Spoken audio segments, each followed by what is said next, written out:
ஆன்மீக அன்பர்களுக்கு அன்பான வணக்கம். நமசிவாய வாழ்க, நாதன் தாழ்வாழ்க. ஓம் நமோ நாராயணாய. மார்கழி மாதம் பிறந்துவிட்டது. நம்முடைய கனிகிருஷ் யூடியூப் சேனலில் மார்கழி 30 நாளும் திருப்பாவை மற்றும் திருவெம்பாவை பாடல்கள் விளக்கத்தோடு பதிவிடப்படும். முதலில் திருவெம்பாவை மற்றும் திருப்பாவை நமக்கு உணர்த்தும் தத்துவத்தை பார்ப்போம்.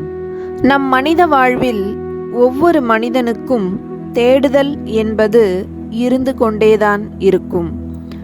சிலர் அறிவை பயன்படுத்தி செல்வத்தை தேடுகின்றனர். ஒரு சிலரோ அந்த அறிவுக்கு அப்பால் உள்ள இறைவன் என்ற உண்மை நிலையை அறிய முற்படுகின்றனர். அப்படி பக்தி நெறியில் நின்று சரணாகதி என்ற உயர்ந்த படிநிலையை கடைபிடித்து இறைவனோடு இரண்டர கலந்தவர் மாணிக்கவாசகப் பெருமான்.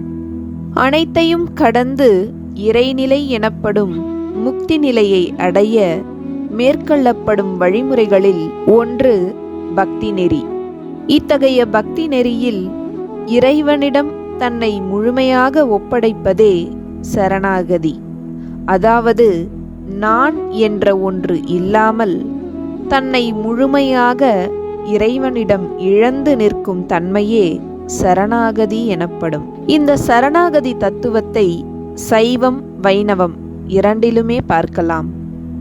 ஆண்டாள் நாச்சியாரின் பாடல்களிலும் சரி, மாணிக்கவாசகர் இயற்றிய திருவாசகப் பாடல்களிலும் சரி, நமக்கு பெரிதும் உணர்த்துவது இந்த சரணாகதி தத்துவத்தை தான். உலகில் நாம் காணும் ஒவ்வொரு பொருளுக்கும் தோற்றம் என்பது ஒன்று உண்டு. அதேபோல் முடிவு என்பதும் உண்டு. ஆனால் இவ்வுலகில் தோன்றிய எண்ணற்ற உயிர்களை படைத்திருக்கும் எம்பெருமானுக்கு தொடக்கமும் இல்லை, முடிவும் இல்லை.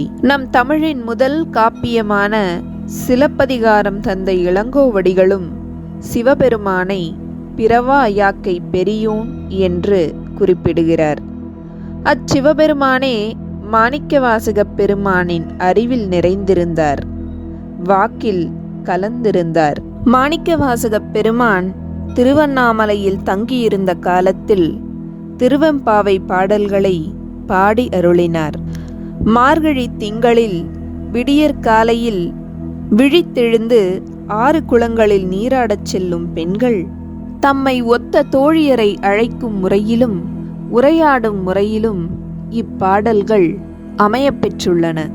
இதேபோல்தான் திருப்பாவையில் பாவை நோன்பு இருக்கும் கன்னிப்பெண்கள் நோன்பு நோற்பதையும், விடியும் முன்பே எழும் கன்னிப்பெண்கள் தங்கள் தோழியர்களையும் எழுப்பிக் கொண்டு ஆற்றில் நீராடி கண்ணபிரானை வழிபடுவதை பின்னணியாக கொண்டு எழுந்ததே இந்த நூல். மேலும் நோன்பு நோற்கும் காலத்தில் நாம் என்ன செய்ய வேண்டும், என்ன செய்யக்கூடாது என்பதை அற்புதமாக விளக்குகிறது இந்நூல். இனி திருவெம்பாவையின் முதல் பாடலையும் அதற்கான விளக்கத்தையும் பார்ப்போம். ஆதியும் அந்தமும் இல்லா அரும்பெரும் சோதியை யாம் பாடக் கேட்டேயும் வாழ்த்தடங்கன் மாதே வளருதியோ வன் செவியோ நின் செவிதான் மாதேவன் வார்கழல்கள் வாழ்த்திய வாழ்த்தொலி போய் வீதிவாய் கேட்டலுமே விம்மி விம்மி மெய்மறந்து போதார் அமளியின் மேல் நின்றும் புரண்டிங்கன் ஏதேனும் ஆகாள் கிடந்தாள் என்னே என்னே ஈதே எம் தோழி பரிசேலோர் எம்பாவாய். சிவபெருமான் பிறப்பிலி, அதாவது பிறப்பும் இறப்பும் அற்றவர். தோற்றமும் ஒடுக்கமும் அப்பெருமானுக்கு இல்லை. எனவேதான் மாணிக்கவாசகப் பெருமான் பாடலை தொடங்கும் போதே ஆதியும் அந்தமும் இல்லா என்று விழித்து கூறுகிறார். ஆம், ஆண்டவன் அரும்பெரும் சோதியாகத் திகழ்கிறார். எல்லா விளக்கும் விளக்காகா என்பது போல எல்லா ஜோதியும் பெரும் ஜோதியாகிவிட முடியாது. இவ்வுலகிற்கே ஒளி வழங்கும் சூரியனும் ஒரு கால் குன்றும் தன்மையுடையது. ஆனால் அடிமுடி அறிய ஒண்ணா திருவண்ணாமலையில் சோதிப்பிழம்பாய் காட்சி தந்து கொண்டிருக்கும் எம்பெருமான் என்றும் எக்காலத்தும் குன்றாத ஒளியுடையவன் என்கிறார். இத்தகைய சுடரொளி பிழம்பை அதிகாலையில் பெண்கள் புகழ்ந்து பாடிக்கொண்டே வீதி வழியே செல்கின்றனர். அப்போது அத்தோழியர்களுள் ஒரு பெண் உறங்கிக் கொண்டிருக்கிறாள். அவளை அழைக்க வேண்டும், அன்பாக அழைக்க வேண்டும், ஆண்டவனின் அருளை பெற அழைக்க வேண்டும். எனவே அவளை புகழும் பொருட்டு வாழ் தடங்கன் மாதே என்று அவள் கண்களை பாராட்டி அவளை அழைக்கின்றனர்.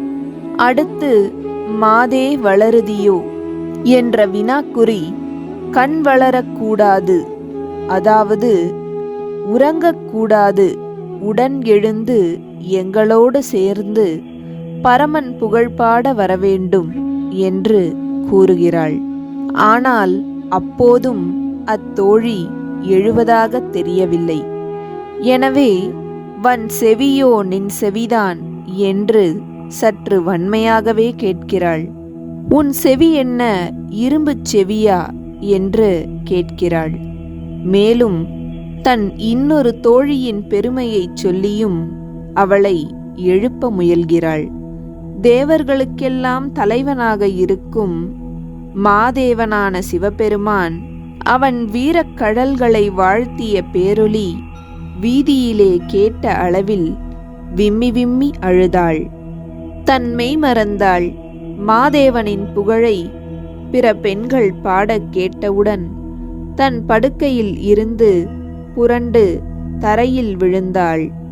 அவள் நிலைமையைக் கண்டு என்ன என்ன என்று மற்ற தோழிகள் வியக்கிறார்கள்.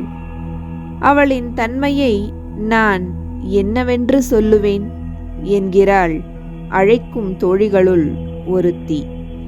இப்பாடலில் தான் பெற்ற பயனை தன் தோழியும் பெற வேண்டும் என்ற நினைப்பில் தோழிகளை அழைப்பது போல் இவ்வுலக மக்கள் அனைவரையும் அழைக்கிறார் மாணிக்கவாசகப் பெருமான்.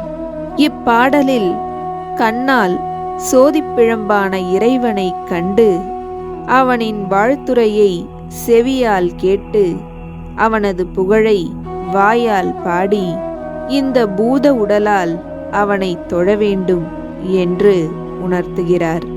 ஐம்புலன்களின் பயன் அரணை அடைவதே என்ற தத்துவத்தை இப்பாடல் நமக்கு உணர்த்துகிறது. அடுத்து திருப்பாவை முதல் பாடல் மற்றும் விளக்கம்.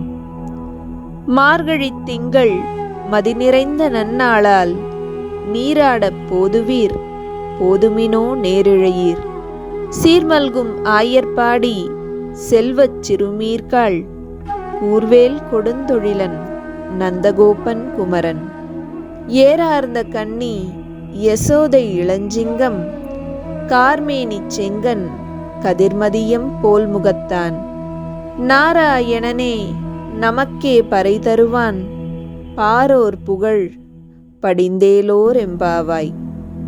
திருப்பாவையின் முதல் பாடலான இப்பாடல் பாவை நோன்பு யாருக்காக, யாரை முன்னிட்டு, யார் கடைபிடிக்க வேண்டும் என்பதை சொல்கிறார் ஆண்டாள் நாச்சியார். ஸ்ரீவில்லிபுத்தூரில் இருக்கும் தன்னை ஒரு ஆயர்குல பெண்ணாகவும் தன் தோழிகளை ஆயர்குல பெண்களாகவும் நினைத்து பாடுகிறார் ஆண்டாள். செல்வ வளம் மிக்க ஆயர்பாடியில் இறைவனுக்கு கைங்கரியம் செய்யும் பெரும் பேரை பெற்ற இளம் பெண்களே, நாம் நீராடக் கிளம்புவோம். கூர்மையான வேலுடன் நம்மை பாதுகாத்து வரும் நந்தகோபர் மற்றும் அழகிய விழிகளை உடைய யசோதா தேவியின் சிங்கம் போன்ற மகன் கண்ணன். அவன் கரிய நிறத்தவன், சிவந்த கண்களை உடையவன். சூரியனைப் போல பிரகாசமான முகத்தை உடையவன். செந்தாமரை போன்ற கண்களையும் சூரிய சந்திரர்களைப் போன்ற திருமுகத்தையும் உடையவன். அந்த நாராயணன்தான் நமக்கு கைங்கரியம் என்னும் பறையை கொடுப்பான். அவன் ஒருவனால்தான் நாம் பேறு பெறுவோம். எனவே இந்த உலகத்தினர் அனைவரும் கொண்டாடும்படி இந்த நோன்பிலே ஊன்றி நீராட விருப்பம் கொள்ளும் பெண்களே, வாருங்கள் வாருங்கள் என்று ஆண்டாள் நாச்சியார் தன் தோழிகளை துயில் எழுப்பி நோன்பு நோற்க அழைக்கிறார். ஸ்ரீமன் நாராயணனே கண்ணனாக அவதரித்தான். அவனே நாம் வேண்டும் பேரினை அளிக்க வல்லவன் என்று கூறி தன் தோழிகளை மட்டுமல்ல, நம்மையெல்லாம் சேர்த்தே அழைக்கிறார் ஆண்டாள். எனவே நாமும் இந்த மார்கழி 30 நாளும் திருப்பாவை மற்றும் திருவெம்பாவை பாடல்களை பாடி இறைவனை அடையும் வழியில் நம் பயணத்தை தொடங்குவோம். இந்த வீடியோ உங்களுக்கு பிடிச்சிருந்தா லைக் பண்ணுங்க, ஷேர் பண்ணுங்க, கமெண்ட் பண்ணுங்க. மறக்காம நம்ம சேனலுக்கு சப்ஸ்கிரைப் பண்ணுங்க. நன்றி.